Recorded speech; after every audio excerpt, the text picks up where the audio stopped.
Citoyen TV, la chaîne de l'Afrique digne et de sa diaspora. Au sommaire, Côte d'Ivoire, réaction et analyse au procès Gbagbo-Blé-Goudé. Actualité en RDC, nos borders. Et pour finir, actualité en France. Commençons tout de suite avec la Côte d'Ivoire, réaction au procès Gbagbo-Blé-Goudé. Analyse. CPI, le 29 janvier 2016. Le 29 janvier 2016, la Cour pénale dite internationale donne la parole à l'accusation. Le procureur contre le président Laurent Gbagbo montre ses soi-disant preuves, des photos et des vidéos. Regardons une de ces vidéos très intéressantes des soi-disant crimes.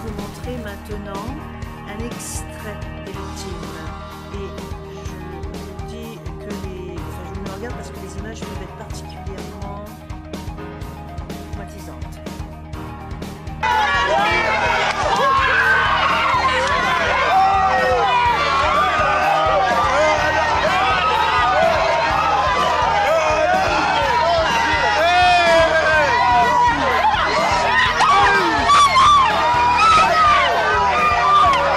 Repérer la femme en jaune parmi les soi-disant mortes.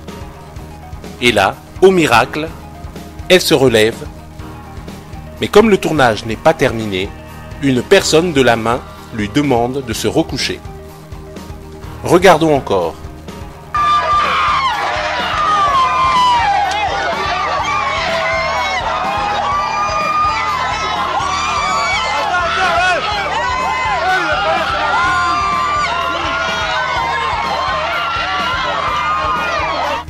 Cette vidéo est une mise en scène. Car si la femme en jaune est blessée, on lui porte assistance. On ne lui demande pas de se recoucher, mais, toute honte bue, la voyoucratie occidentale appelle cela une preuve pour des raisons néocoloniales. Notons que le procureur avait aussi accusé le président Gbagbo en utilisant des photos du Kenya et non de la Côte d'Ivoire. Rien que ça aurait stoppé la mascarade, mais pour des raisons néocoloniales, la voyoucratie occidentale a besoin de condamner un digne fils d'Afrique parce que insoumis à la voyoucratie occidentale. Restons sereins, nous avons vu le dos du nageur, nous devons maintenant le sortir de l'eau. Car seule la vérité nous libérera. On va aller jusqu'au bout. Il y a eu un déni total.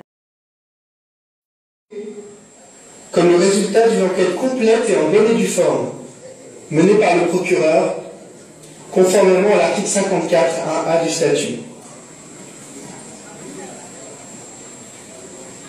Et demander au procureur de fournir à la Chambre une liste conséquente d'éléments manquants.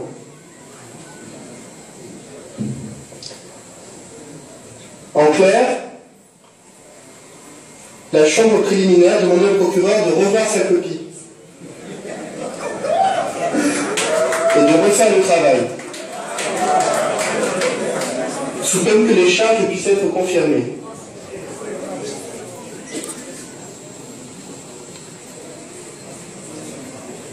Où sont tous ces éléments dans le mémoire préliminaire? Nulle part. Ces manquements sont bien plus qu'une violation préoccupante du statut. Ils symbolisent toute l'approche du procureur dans le présent dossier.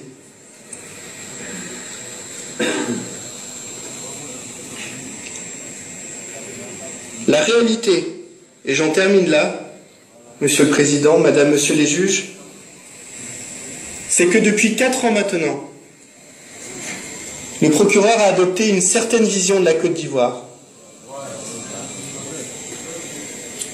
une certaine vision de la crise post-électorale, une certaine vision du rôle de Laurent Gbagbo, dont il est incapable de se départir, quels que soient les faits contraires.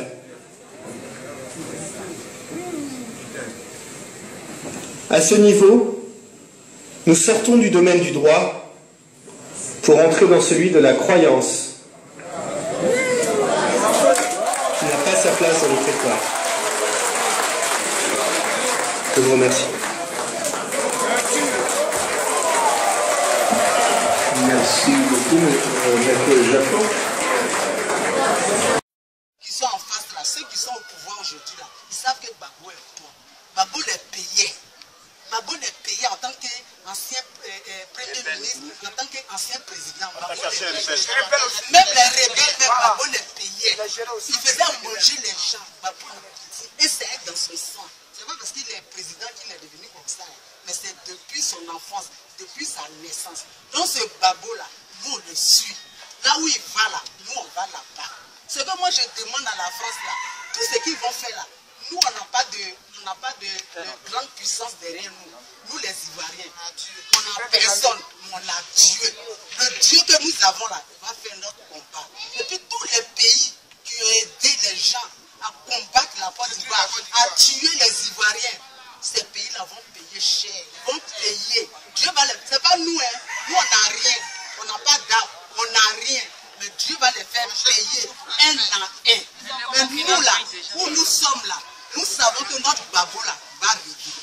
Gbagbo et Blé Goudé là, ils n'ont qu'à monter, ils n'ont qu'à descendre. Gbagbo va revenir. Dieu va nous ramener notre Gbagbo. Nous on sait ça. Quand on prie là, Dieu nous dit que Gbagbo revient. Donc où on est là, on est rassurés. Bensoudaou, pas Bensoudaou, tout ce qu'ils vont faire, ils n'ont qu'à mettre ici, ils n'ont qu'à enlever ici. Le temps de Dieu là, c'est Gbagbo même qui l'a dit, hein. Il dit le temps de Dieu là, c'est son deuxième nom. Quand le temps de Dieu va arriver là, Gbagbo va sortir comme ça, il va nous dire. Donc nous on prévient, on aime notre Gbagbo, on veut Gbagbo. Si Gbagbo vient là, tu n'as même pas besoin de prier pour dire, mon frère, réconcilie-toi avec ta soeur, ma soeur, réconcilie-toi avec ton frère. Gbagbo vient là, quand Gbagbo vient net là, c'est la réconciliation.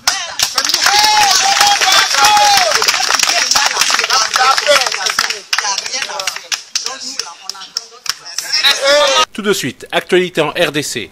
22 tracks, tous transportant des minerais bruts de cobalt, ont été interceptés à Kasumbalesa en partance de la Zambie, sans documents, ni de la douane, ni des services œuvrant dans la traçabilité des minerais. Depuis le 9 janvier dernier, ces camions appartenant pour la majorité aux compagnies étrangères de transport ont été interceptés suite à l'alerte donnée par l'antenne du CEC à Kasumbalesa.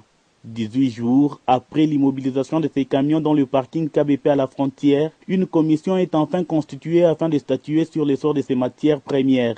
Ces minerais viennent de Kolwezi dans la province du Lualaba, tout en échappant au contrôle des services des commissariats spéciaux du gouvernement pour le Lualaba et le Haut-Katanga. Chose grave, aucun service œuvrant dans la traçabilité des minerais, dont le service des mines, le CEC, l'OCC, la DGDA ou encore le CESCAM, n'a eu le moindre soupçon de la tentative de fraude et même la police des mines et le commerce extérieur. C'est l'antenne du CEC à Kasumbalesa qui a enfin alerté et il fallait attendre plus de 2 semaines pour que le commissaire spécial adjoint en charge de l'économie, finance et développement du Haut-Katanga débarque avec tous les conseils de sécurité. Cette tentative de fraude fiscale démontre la présence dans le Grand Katanga d'un circuit très organisé de fraude fiscale de Kolwezi dans le Lualaba jusqu'à Kasumbalesa dans le Haut-Katanga. La traçabilité dans l'exportation des minerais semble moins sévère et loin d'être effective dans ces coins de la République démocratique du Congo. Tout de suite, No Border. Les No Border, spécialistes de la démonstration de force. La semaine dernière encore, ils ont frappé fort à Calais en attaquant un habitant de la ville près de la jungle. Coutumier du fait, les No Border ne sont pas seulement des militants d'extrême gauche. Officiellement défenseurs des clandestins, ils sont avant tout un mouvement sans frontières violent avec une organisation permettant de véritables guérillas urbaines. Contrairement à leur image d'anarchistes, ils disposent de moyens importants et appliquent des stratégies très efficaces. Le journaliste Pierre-Alexandre Bouclet s'est infiltré parmi eux lors d'une enquête à Calais. Il nous explique leur mode d'action. Les No Border, c'est pas du tout quelque chose de neuf comme on prétend, enfin, on a l'air de le découvrir aujourd'hui. Ils sont à Calais depuis 2009 et le groupe a été formé en 1999 par des anarchistes allemands et anglais. Et ils sont maintenant essentiellement implantés en Angleterre. Et c'est depuis le Royaume-Uni donc qu'ils rayonnent. Ils sont implantés dans 11 villes.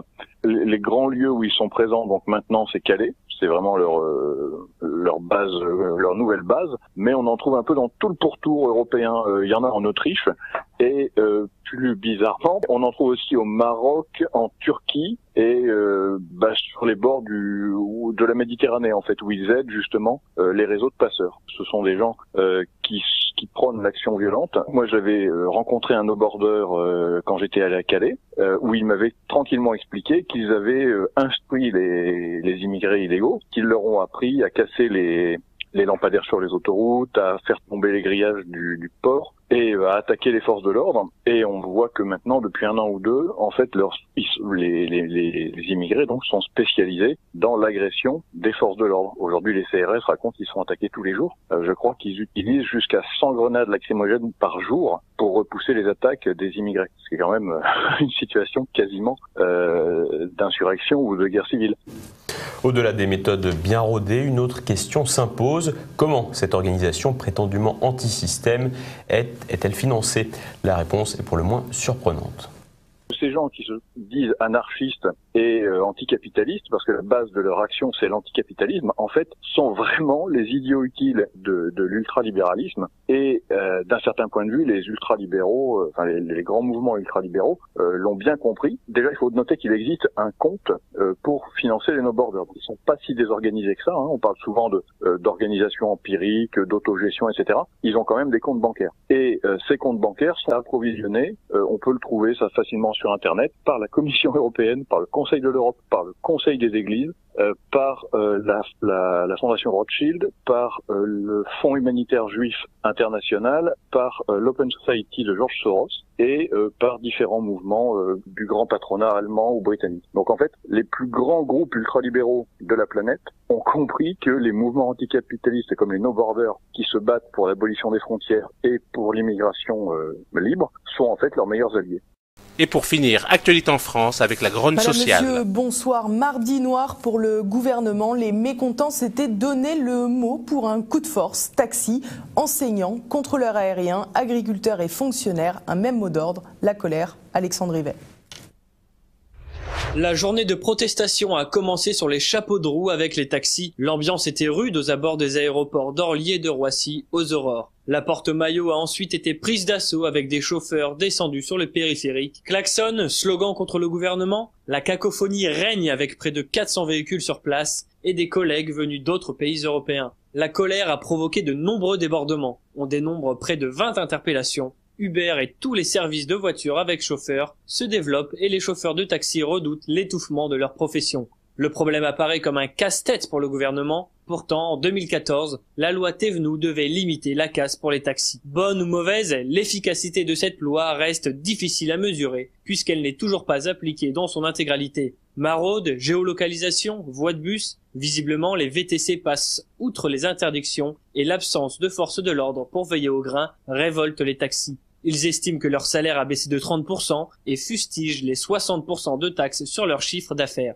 Les plaintes sont donc pléthores. En milieu de journée, Manuel Valls a reçu une délégation de la Corporation des taxis. Le Premier ministre en a profité pour condamner les violences, notamment l'agression d'un chauffeur de VTC à Lille. À l'issue de la réunion, les propositions n'ont pas fusé. Une table ronde doit avoir lieu dans les 15 jours et un médiateur devrait être rapidement nommé pour ouvrir une véritable concertation. Quoi qu'il en soit, la sortie de crise est bien incertaine, d'autant qu'avec son fort taux de chômage, la France n'aurait pas intérêt à éliminer les quelques 8000 conducteurs de VTC.